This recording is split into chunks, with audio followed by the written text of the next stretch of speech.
What Beth saying, "I will avenge you" at John Dutton's funeral in Yellowstone means. After Beth learns her father died in Yellowstone Season 5, Part 2, it is only a matter of time before she seeks vengeance, and she certainly does during the finale. Kelly Reilly's Beth has been a significant presence in the Paramount Network neo-Western drama since its beginning.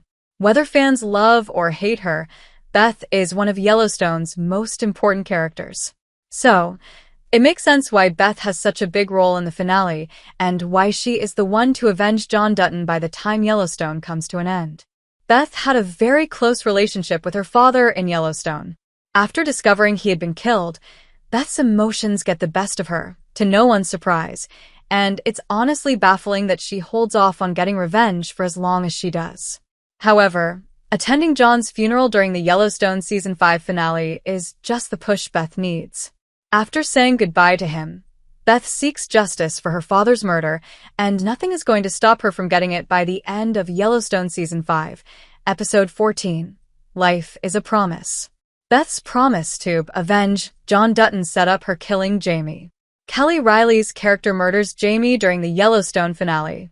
Beth struggles to get through John's funeral in Yellowstone Season 5, Episode 14 without breaking down. She even tells Carter that she doesn't want to be there. Nevertheless, Beth pushes through, and when it's time to say goodbye to her father, she makes him a promise. Beth whispers to John's coffin, "I will avenge you," referring to her brother, Jamie. She knows that Jamie was involved in their father's assassination, and to avenge John, she believes she must kill Jamie. Beth leaves the funeral and attacks Jamie at his house. After he almost chokes her to death, Rip arrives and holds Jamie back while Beth stabs him. Beth and Jamie's sibling rivalry in Yellowstone has been going on since they were young. He had her sterilized without her consent, and she has hated him ever since. So, John's death gives Beth an excuse to finally get rid of Jamie. Before John's murder, Jamie filed articles of impeachment against him and was sleeping with a woman, Sarah Atwood, who wanted to ruin the Duttons. Shortly after learning her father died, Beth confronts Jamie, knowing he played a part in John's death. Later, Beth finally decides to act on her need to avenge John, which is why she kills Jamie. Was Beth killing Jamie really avenging John's death? Beth wholeheartedly believes that killing Jamie will bring John the justice he deserves in Yellowstone Season 5, Part 2. However, perhaps her hatred is a bit misguided. While Jamie told Sarah he wanted his father dead at the end of Yellowstone Season 5, Episode 8, he stupidly didn't think she would actually arrange John's execution. So, when assassins stage John's suicide during the Season 5, Part 2 premiere, Jamie is shell-shocked. Sarah hired the killers without telling Jamie, but it's not like he is 100% innocent. Jamie expressed a desire to see his father dead, giving Sarah the green light to order John's assassination in the Yellowstone Season 5, Part 2 premiere.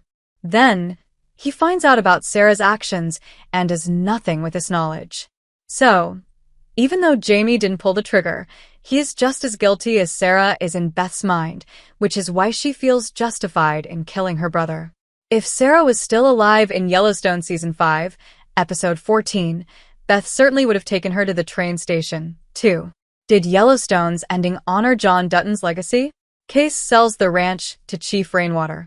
Perhaps Beth killing Jamie during Yellowstone Season 5's ending doesn't completely honor John's legacy, but Case's actions in the finale do.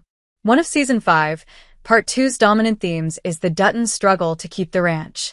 After John's death, they can't afford the taxes, meaning the government and greedy corporations will likely take over the land and turn it into a tourist destination. However, Case devises a plan to save the ranch at the end of Yellowstone Season 5, Episode 13. To protect the land, the Duttons must sell it. They can't afford to maintain ownership, but they can hand the Yellowstone over to someone who will take good care of it, Chief Thomas Rainwater. Case offers to sell the ranch to Chief Rainwater and the Broken Rock Reservation for $1.25 per acre. This price lowers the land's taxes, allowing the tribe to take over without worrying about money. Chief Rainwater agrees, of course, and Yellowstone's ending finally fulfills 1883's prophecy. The rights to the Yellowstone return to its original owners, while the Duttons remain buried on the property, and John's living children honor his legacy by starting ranches of their own. What's next for Beth after killing Jamie? Beth buys a new ranch in Dillon, Montana. After Beth kills Jamie and seemingly gets away with it, she can finally move on with her life, leaving all her burdens back in Paradise Valley during the neo-Western drama's finale. Beth and Rip buy a new ranch 2 hours away from a Yellowstone in Dillon, Montana. They want to live a nice, quiet life away from tourists.